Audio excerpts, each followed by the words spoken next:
السلام الله عليكم داوديال وعنا وناكسن كسو دوادا برامجka haweenka barnaamijka haweenka waa barnaamij toddobaadle ah oo hadahan oo kala aad ka daawataan TV-ga Hon Cable xarunta Muqdisho ayuu barnaamijka in kaga imaanaya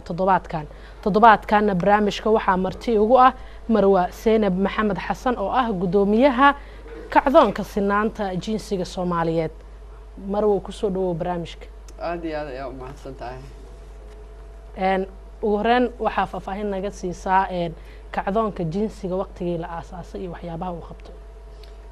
kacdoonka jinsiga sinaanta Soomaaliyeed ama Somali Gender Equality Movement waa kacdoon ku bilowday runtii ay bilaabeen haween Soomaaliyeed kuna bilowday dhiidhis ay haweenku ka dhiidhiyeen kadib markii rag siyaasiyiin ah ku shiray magaalada Minneapolis Minnesota ee Mareykanka iyo magaalada Toronto oo ka hadlayay Vision 2016 ama aragtida 2016 sanadka hore aan aragnay sawirradii ay soo galiyeen social media ama Facebook kuwaas oo aan laga qayb galin haba yaraatee qof haween ah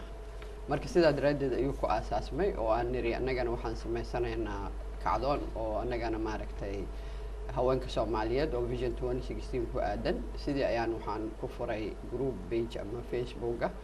oo kaasoo aan ku casuumay gabdho badan oo Soomaaliyeed oo leeyahay haweenka xuquuqda haweenka gabdho kale si casuumeen gabdhihii kale kuwa gabdho kale si casuumeen muddo yar ayaa waxa isugu timid golihii ilaa iyo in ku dhow 9,000 oo haween Soomaaliyeed oo dalka gudihiisa iyo dibadiisa intaba jooga markaas kadib ayaan go'aansanay in aan qaabayno oo aan maaragtay kacdoonka la balaariyo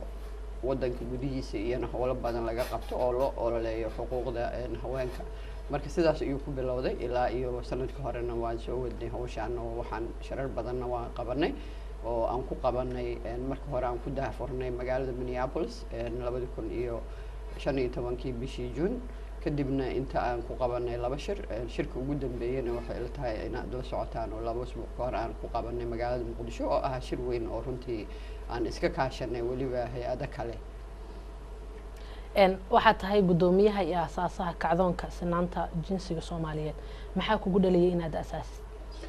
waxa nagu dhaliyay waxay ahayd runtii baahi weyn oo loo qabo in haweenka Soomaaliyeed ay is abaabulaan xagga maaragtay siyaasadda iyo xagga bulshada si ay haweenku door muuqdo uga helaan maadaama haweenka Soomaaliyeed 2012 markii la sameeyay dawladdan Garowe 2 principle markii Garowe lagu shiray heshiis ayaa waxa lagu gaaray in 30% haweenka laga siiyo hase ahaatee baarlamaankii markaas soo socday hase ahaatee markii baarlamaankii la aasaasay waxaan aragnay in 14% kaliya oo haween ay soo galeen baarlamaanka marka la fiiriyo hay'adaha kale ee dawladana runtii meelaha sarsare aad ayay haweenku ay ugu yar yihiin haddii la fiiriyo ama dhanka wasiirada waan aragnay oo markay ugu badataa 2 wasiir ama 3 haweenka laga siiyaa kaba soo degba taas marka laga soo dego oo la yimaado agaasimayaasha guud iyo qaybaha kale ee maamulkana aad ay ugu yar yihiin 5 ilaa 10 wasaaradood hal gabar kaliya ayaa maaragtay ka ahayd maaragtay gudoomiye maaragtay qaybeed marka runtii waa wax loo baahan yahay in haweenka laga qayb geliyo dhamaan hay'adaha iyo meelaha bulshada oo dhanba waxaan ognahay marka laga hadlayo waxyaabaha ku saabsan jinsiga qaar kamid ah bulshada Soomaaliyeed faham fiican kama haystaan marka dadka aan fahansaneen sidee isku la shaqeyseen runtii anagu waxaan sameynayno waxay tahay waa xuquuq dabiici ah oo Ilaahay haweenka siiyay kuna salaysan diinta Islaamka sababtoo diinta Islaamku waxay u ogoshahay haweenka waxay siisay xuquuq badan oo runtii xitaa human rights ka waxa la yiraahdo xuquuqda aadanaha waxa laga soo guuriyay waxay ahayd xuquuqda ay haweenku siisay diinta Islaamka marka anagu waxa aan sameynayno waa wax baahi bulsho oo loo qabo loona baahan yahay sababtoo oo hadii haweenkii oo ah bulshada inteeda badnayd ay ka maqan yihiin ay dhalinyaradii ka maqan yihiin wadanka horumar ma gaari karo sababtoo waa wax loo baahan yahay in bulshada qaybaheeda kala duwan ay ku wada jiraan oo ka wada shaqeeyaan sidii wadanka horumar u gaari lahaa dalkuna uu degi lahaa horena loogu socon lahaa waa tahay Soomaaliya marka aad eegto hadda xaaladda ka jirta ma is dhihi kartaa waa lagu shaqeyn karaa sinaanta jinsiga? waa lagu shaqeyn karaa runtii, sababtoo ah Soomaaliya duniday ka mid tahay. haddii aan tusaale ahaan usoo qaadano wadamada Soomaaliya oo kale, dagaalada soo maray sidii wadanka Rwanda oo muddo yar iska dilay in ka badan intii Soomaaliya ay iska dishay, oo genocide-kii wixii loo yaqaanay in ku dhow 800 kun oo qof iska dilay muddo yar gudaheed. markii ay kasoo laabteen waxay go'aansadeen si ay nabad loogu wada noolaado in ay muhiim tahay in laga qaybgeliyo bulshada. waxay sameeyeen kootay marka hore haweenka u sameeyeen baarlamaanka, waxay u sameeyeen doorasho oo haweenka kaliya ay is dooranayaan, iyo doorashadii guud oo haweenku ay ka qaybgeli karaan. hadda maanta wadanka Rwanda waa wadanka hogaamiyo baarlamaanada dunida oo 64% baarlamaankoodu waa haween. marka waa wax la sameyn karo lana gaari karo haddii lagu dadaalo oo bulshadii maaragtay ay xoog uga shaqeyso. qaab noocee ah ayaad bulshada aada uga wacyigelisaan jinsiga? qaabo badan aan runtii isticmaalnaa. horta marka anaga aan ka hadlayno hadda sinaanta haweenka iyo oo maaragtay kacdoon ahaana ma aha wax haween kaliya ay wadaan, oo runtii waxaana nagula jiro rag badan. meel walba shirar walba oo aan qabanana waxaa ka qayb qaato rag, weliba rag Soomaaliyeed oo u ololeeyaa jiro, rabana in ay haweenka Soomaaliyeed helaan xuquuqda oo ay qayb ka noqdaan. sababta waxaa la aaminsan yahay haddii hadda dhanka siyaasadda haweenku ay ku bataan in siyaasadda Soomaaliya ay degi lahayd, oo sababtoo ah haweenku mar walba waxay ka shaqeeyaan dhanka nabadda, waxay ka shaqeeyaan waxyaabaha danaha u ah qoyska iyo bulshada iyo wadanka guud ahaan. marka waxaa la aaminsan yahay haddii haween badan ay qayb ka noqdaan in maaragtay ay degi lahayd siyaasadda Soomaaliya. sababtoo ah Soomaaliya carqaladaha ugu weyn oo haysto waa dhanka siyaasadda. xiriir noocee ayaa idinka dhexeeya hay-adaha u dooda xuquuqul aadanaha? runtii xiriiro badan aa naga dhexeeyo oo hay-ado badan oo kala duwan. haddii aan tusaale ahaan usoo qaato, hadda 2 usbuuc ka hor shirka weynaa hal aan ku qabanay magaalada Muqdisho oo ay ka qayb galeen in ka badan 160 qof. waxay isugu jireen rag iyo haween. haweenka ayaa dabcan u badnaa, waxaana isla qaban qaabiyey oo shirkaas isla sameeyey waxay ahaayeen annaga oo maaragtay kacdoonka iyo 2 hay-adood oo kale, oo hay-adda Somali Women Leadership Initiative iyo hay-adda kale la yiraahdo Somali Youth Development Network. oo waa markii maaragtay ugu horeysay runtii 3 hay-adood ay isla qaban qaabiyaan shir saas u weyn oo looga hadlayay sidii haweenku ay ku heli lahaayeen qoodada soddonka ah hadda loo qoondeeyay, iyo mustaqbalka sidii haweenku ay uga wada shaqeyn lahaayeen, iyo hay-adaha u dooda xuquuqda haweenka sidii ay uga wada shaqeyn lahaayeen in la helo ajenda midaysan oo lagu wada shaqeeyo ilaa iyo maaragtay 2020 iyo wixii ka dambeeya. marka waxaan hay-ado badanna way kasoo qayb galeen, dad badan oo mas-uuliyiina, gaar ahaan haween badan oo siyaasiyiina oo mas-uuliyiina oo aada u waaweyn way kasoo qayb galeen. marka runtii waxay ahayd mid lagu guuleystay. Marwe Zeynab, muddo badan ayaad ku jirtaa shaqadan sidaad ii sheegtay. ka guddoomiye ahaan maxaad is leedahay bulshada fikirka ay ka aaminsanaayeen waa uu ka bedelay? runtii wax badan uu ka bedelay fikirka dadka. sababtoo ah hadda maanta waxaan aragnaa ololaha socda markii loo fiiriyo la barbar dhigo 2012 dadku u ololeynayay inay haweenku helaan qoodada iyo hadda sanadkan hadda aan ku jirno 2016 waxaa u dhaxeeya farqi aad iyo aad u weyn. sababtoo hadda waxaa moodaa in aad maaragtay goboladii laga ololeynayo, maamul goboleedyadii in laga ololeynayo, caasimadii in qurbaha laga ololeynayo, oo meel walba iskaashi iyo ololo aad u xoogan in uu socdo. marka waxaan leenahay taasna ma aha mid anaga kaliya maaragtay aan leenahay guusheeda, waa guul aan wada leenahay dhammaan annaga iyo inta u ololeyso xuquuqda haweenka, iyo in ay haweenku helaan maaragtay representation ama maaragtay matalaad ay ka helaan siyaasadda, ayna ka qayb qaataan siyaasadda. marka waa mid guul maaragtay runtii Soomaalida usoo hooyatay wey, in maaragtay aad looga hadlo arrimaha haweenka iyo matalaadooda iyo dhanka siyaasadda iyo dhanka bulshadaba in aad looga hadlo lana wacyigeliyo dadka. waa tahay sidaan wada ognahay bulshada Soomaaliyeed waxay aaminsan yihiin in aynan sinnayn marka laga hadlayo arrimaha jinsiga ragga iyo dumarka adiga waxaa tahay qabiir wax badan ku jiray arrimahani jinsiga sidee u suura gashay in bulshada aad taageero ka heshaan xitaa marka loo fiiriyo dhanka diinta ma sinna ragga iyo dumarka runtii horta sinaanta waxay ku xiran tahay dhankii laga fiiriyo hadba waxaa jiro waxyaabo badan oo laga siman yahay mid laga siman yahay waxay tahay nafta qofka ilaahay geliyay ibni aadanka ah waa isku mid oo maanta diinta islaamka qofkii haddii haween la dilo iyo haddii rag la dilo qofka dilay waa loo dilaa marka taasi waxay muujinaysaa in dhankaas laga siman yahay waxa aanan laga sinayn oo lagu kala duwan yahay waxay tahay marka aan ka hadalno dhaxalka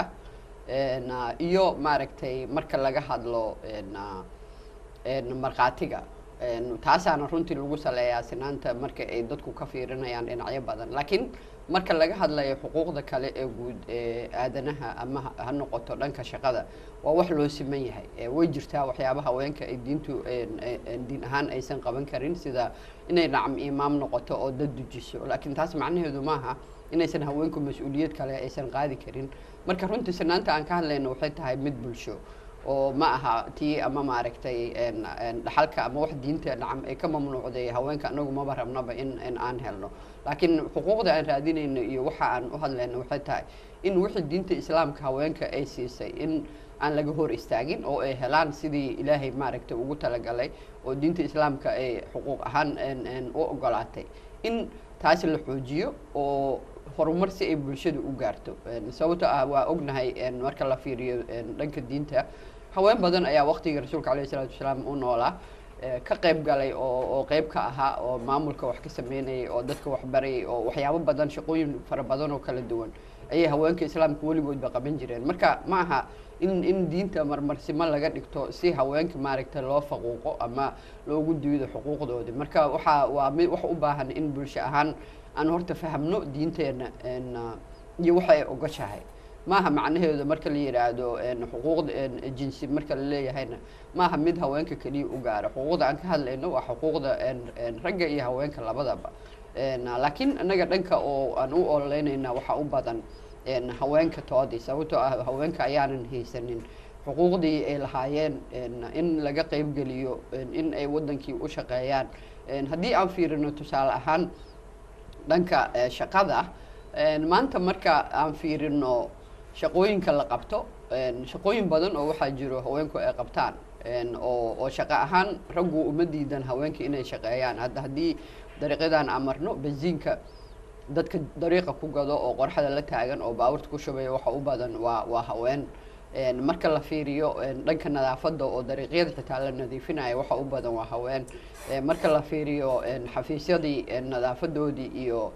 shaaha la keenayo waxa u badan waa haween laakiin marka la fiiriyo meelihii sarsare way ka maqan yihiin marka su-aasha isweydiinta mudan oo bulshadeena ay u baahan tahay inay isweydiiso waxay tahay war haweenka shaqooyinka qoraxda la taagan yahay oo la dhabar jabayo oo dhibka badanba waa u ogoshihiin maxaa loogu diidan yahay in dadkii qaban kara oo dastuuriyan maaragtay buuxin kara shuruudaheedii ay ka qayb qaataan qaybaha kale shaqooyinka fiican oo maaragtay oo nadiifsan oo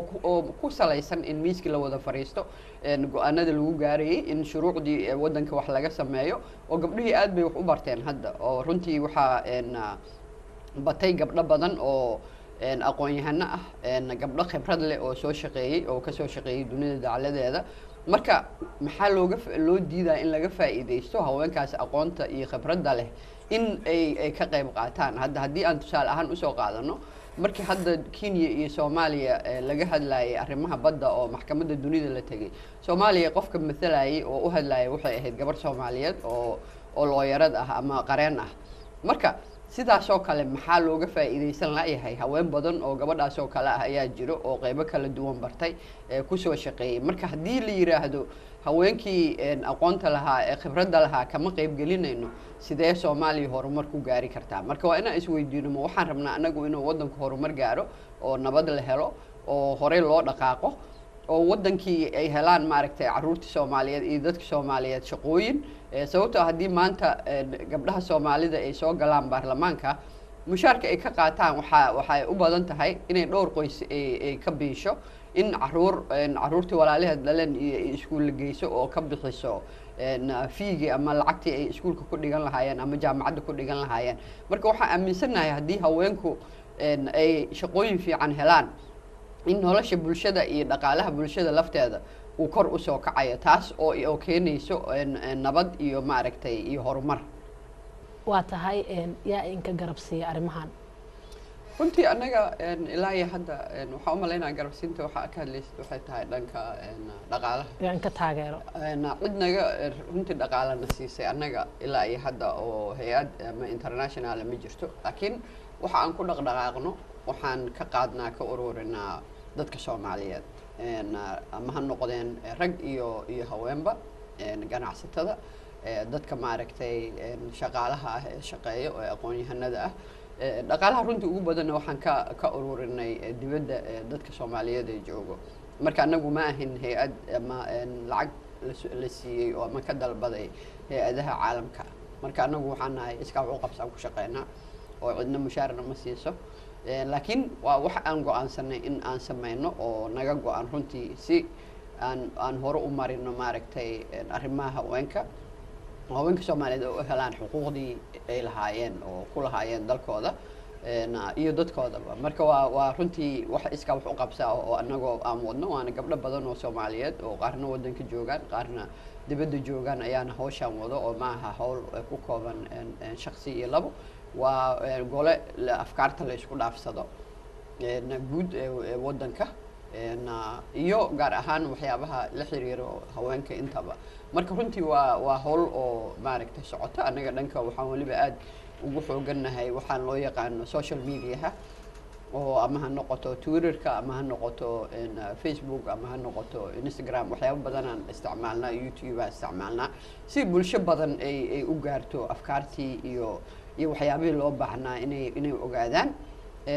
dad badanna runtii way nagu soo xirmaan maalin walba oo social media ka arko dhaqdhaqaaqeena iyo howlaha aan wadno marka runtii waa wax kacdoon oo iskiis u socdo oo maaragtay si dabiici ah kuna bilowday haddana si dabiici ah u socdo caqabadaha ugu waaweyn oo aad la kulantay inta aad hawshan ku jirtay maxaad nooga sheegi kartaa runtii horta anaga waxaan dhihi karaa horta runtii inaan aad u nasiib badan nahay ilaa iyo hadda horta runtii dad aan si weji ka weji ah iskula kulanay oo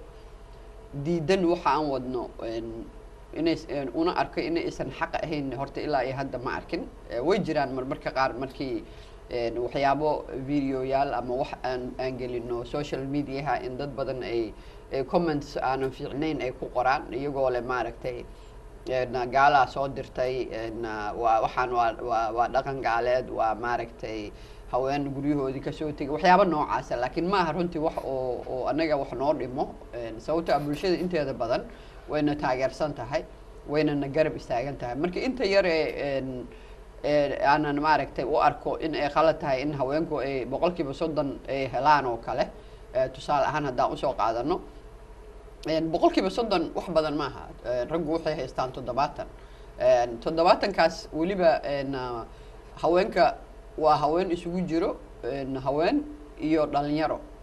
marka waana inta badnayd bulshada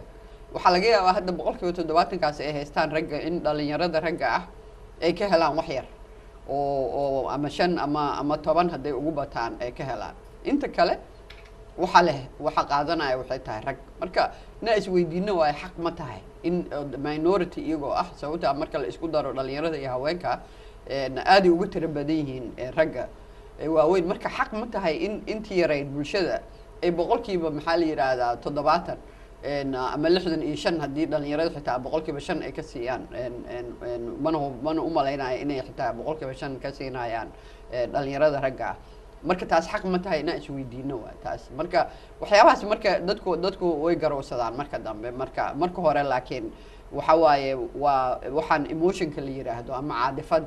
iyagoo aan ka fakirinaa laga yaabaa marmar inay dadku ay wax aan fiicnayn ay qoraan laakiin maaha wax badan waa in yar marka loo fiiriyo bulshada inteeda badan inta hawshan aad ku jirtay maxaa idin hergalay oo aad qabateen runtii horta shaqo aad u badan aan qabanay waxyaabaha noo hirgelay waxaa ka mid ah in aan dib u oogis ku sameynay dastuurka qabyo qoraalka ah oo aan ka fiirinay meelaha u baahan in la xoojiyo gaar ahaan xuquuqda haweenka ama jinsiga in lagu daro waxaan xiriiro la sameynay dhammaan madaxda dowlad goboleedyada waxaan tagnay dowlad goboleedyada qaar ka mida annagoo u ololeynayno haweenka waxaan waraaqa u dirnay 2 mar dowlad goboleedyada madaxdooda annagoo ka codsanaynay in dastuurada hadda jira dowlad goboleedyada in ay qoondada haweenka ku daraan kuwa aanan markaas ku jirin kuwa ku jirana in la kordhiyo sababtoo waxaan aragnay in marka la fiiriyo dastuurada dowlad goboleedyada aysan isku mid ahayn waxaa hadda dowlad goboleedka Jubbaland oo kale waxa ugu jiro 15 boqolkiiba in haweenka la siiyo laakiin xitaa 15kii haweenka baarlamaankooda soomay gelin hadda marka la fiiriyo dowlad goboleedka Puntland iyo uguma qornayn laakiin hadda olole socday in lagu daro dastuurka dowlad goboleedka koonfur galbeed iyagu waa ku amaanan yihiin waxay ku qoreen dastuurkooda 120 baarlamaankoodana waxaa soo galay boqolkiiba 22 marka runtii waa wax aad loo amaano aadna aan ugu faraxsanahay dowlad goboleedka galmudug waxa ugu qoran boqolkiiba 30 dastuurka laakiin boqolkiiba 9 kaliya ayaa baarlamaankooda soo gashay marka waxa aan u baahanahay oo kalena waxay tahay in haddii dastuurka lagu qoro in la dhaqan geliyo sababtoo ah haddii la qoro oo aanan la sameynaynin wax macno ay sameynayso ama wax ay bedelayso ma jirto marka waxaan adkeynaynaa waxay tahay mustaqbalka in maxaa la yiraahdaa dowlad goboleed walba in ay fuliso dastuurkeeda waxa ku qoran marka runtii howlahaas waan qabanay waxaan kaloo qabanay shirar oo hadda doorashadan ku saabsan waxaan sameynay shirarkaas waxay ahaayeen runtii shirar isugu jiro abaabul oo haweenka la abaabulayo iyo in laga dhaadhiciyo haweenka qaabka ay u dhacayso doorashada 2016 oo fiidiyoyana waa ka duubnay shirarna waxaan ku qabanay magaalada Minneapolis waxaan ku qabanay magaalada Toronto waxaan ku qabanay magaalada Oslo ee Norway waxaan ku qabanay Nairobi kadibna shirka ugu weynaa hadda waxaan ku qabanay magaalada Muqdisho marka waa olole runtii soo socday waxaan kaloo sameynay fiidiyoyaal looga hadlayo lagu abaabulayo haweenka looga hadlayo doorashada iyo waxaan kaloo sameynay warqad ayaan waxaan u dirnay oday dhaqameedyada 138 ah xuli doona ergada doorashada warqadaas oo ahayd warqad furan qaarna aan si toos ah oo iyaga ugu dirnay runtii waxaan ka helnay jawaabo fiican intii ka soo jawaabtay oo waxay yiraahdeen in ay boqolkiiba 30 laga dhigo ergada wax dooranaysa taasi waa heshiis lagu heshiiyey marka heshiiskaas in ay dhaqan galiyaan waxaan kaloo hadda doorashadan awgeed aan waraaqo kale hadana u dirnay dowlad goboleedyada madaxdeeda oo aan ka codsanayno in aqalka sare marka ay soo magacaabayaan waxa ugu heshiiyey waxay tahay dowlad goboleed walba inay 3 haweena ay ku soo darto aqalka sare in ay taasi dhaqan galiyaan ayna dhaqan galiyaan aqalka hoose boqolkiiba 30 lagu heshiiyey in goboladooda dadka lagu dooranayo ay ka soo baxaan ergadana ay boqolkiiba 30 noqdaan haween wax dooranaysa because xildhibaan walba waxa dooranaya 51 qof 51 gaas marka waxa la rabo waxay tahay in ay 15 inay noqdaan haween marka runtii waxyaabahaas oo dhan iyo waxyaabo kale oo ka badan aan sameynay waxaan sameynay wacyigelino badan oo looga hadlayo ma aragtay waxtarka haweenka iyo guud ahaan dhanka bulshada waxaan sameynay ma aragtay daraasaad ku saabsan heerka ay taagan yihiin haweenku ama ha noqoto xagga dhaqaalaha ama ha noqoto xagga siyaasadda ama ha noqoto dhanka bulshada marka runtii waxyaabo badan aan ma aragtay sameynay hawshanuna waa hawl socoto hadda markii shirka ugu dambeeyo aan qabanay wuxuu ahaa ujeedadiisu in la helo ajenda midaysan oo haweenku ay ku wada shaqeeyaan maadaama hay'ado badan oo haweenka ama xataa kuwa aanan rag ay hogaamiyaan ay wadaan ololaha haweenka si ajenda midaysan loo helo oo looga wada shaqeeyo taasna runtii waan ku guuleysanay welina waxaan wadnaa qorshahaas inaan si fiican uga sii shaqeyno oo waa howl socota waxaa lagu dadaalaya hadda waxay tahayna haddii 2016 ay dhammaato doorashadeeda waxaa loo baahan yahay in loo tabaabashaysto 2020 haddii ilaahay idmo sababtoo ah markaasi waxaa la rajaynayaa in doorasho hal qof iyo hal cod ah ay dhacdo marka in bulshadii loo diyaariyo in ay haween doortaan sababtoo ah haweenkii way tartamayaan waxay la tartamayaan rag waxay ka tartamayaan maaragtay goboladii iyo degmooyinkii meel walba marka in taasna maaragtay xoogga la saaro oo si haween ay ugu soo baxaan doorashooyinka iyo maxaa la yiraahdaa guud ahaanba in heerka haweenku ay bulshada kaga jiraan in kor loo soo qaado oo meelaha dawladda lagu badiyo haweenka anaga waliba waxaan u ololeynaa in 40% ay haween noqdaan shaqooyinka dawladda ee heerarka maaragtay fiican dhanka maamulka iyo positionada ama maaragtay jagooyinka sare intaba marka howlahaas oo badanaan maaragtay wadnaa oo qorshaheedii iyo abaabulkeedii iyo dhaqangelinteedii aan ka shaqeynayna hadda marwa aad u mahadsan tahay gabagabada barnaamijka ayaan soo gaarnay ugu dambeyntii maxaad u sheegaysaa daawadayaasha halkan ka daawanaya adigoo ka faa'iideysanaya fursadan waxaan leeyahay horta daawadayaasha waan idin salaamay aad iyo aad ayaad u mahadsantihiin in maaragtay barnaamijkan aad naga dhageysataan oo aad naga fiirsataan waxaan kula dardaarmaya waxay tahay wiil walba iyo gabar walba oo Soomaaliyeed ha ogaado in haddii haweenka ay maaragtay shaqo ay galaan meel walba ay galaan oo fiican in ay wax dheef u tahay bulshada iyo qoyska tan kale haddii aan rabno waddanka Soomaaliya inuu horumar gaaro waddan walba waxa horumarkiisa lagu qiyaaso oo lagu eego waxay tahay hadba heerka haweenka iyo caruurta waddankaas u dhashay heerka ay joogaan marka haddii haweenka heerka ay joogaan uu yahay heer liito waddankaas mar walba wuxuu ku jirayaa meelaha ugu hooseyso wadamada ugu hooseeyo xagga horumarka marka haddii aan rabno inay waddankeenu hore u maro waa in kor loo soo qaado nolosha haweenka si kor loogu soo qaadana waa in haweenku ay meel walba gaar ahaan meelaha dawladda iyo shirkadaha private-ka ah sababtoo waxaan aragnaa shirkadaha laftigooda marka aad tagtid ama ha noqdeen xawaalado ama ha noqdeen bangiyo ama ha noqdeen ganacsiga waaweyn in haweenku ay aad uga maqan yihiin marka waxaan leenahay in haweenka dhaqaalahoodina kor loo soo qaado dhanka siyaasadda iyo dhanka bulshadana kor loo soo qaado marka waxaan rajaynaynaa oo aan maaragtay ku rajo weynahay in haweenka Soomaaliyeed noloshooda iyo dhaqaalahooda iyo horumarkooda uu kor u kici doono si waddanka oo dhan uu kor u kaco assalaamu calaykum waraxmatullaahi wabarakaatu aad iyo aad u mahadsan tahay guud ahaan daawadayaal intaas waxaan ku soo gabagabeynayaa barnaamijka haweenka stuudiyaha Muqdisho ayuu toddobaadkan barnaamijka inkaga imaanayay barnaamijkana waxaa marti igu ahayd Marwa Seynab Maxamed Xasan oo ah gudoomiyaha iyo aasaasaha kacdoonka sinaanta jinsiga Soomaaliyeed dhanka kaamirada barnaamijka waxaa ka hagayay intuu soconayay Ismaaciil Maxamed Muuse Allright dhanka farsamadana waxa uu ahaa Cabbaas Cabdi Xaashi anigoo Qadar Cabdi Cali ayaa halkan barnaamijka ka soo jeedinayay intaan barnaamijkan kan xiga ku kulmeeno dhammaan haweenka Soomaaliyeed meel kasto ay joogaan horumar wanaagsan ayaan u rajeynayaa aad iyo aad u mahadsantahay Marwa Seynab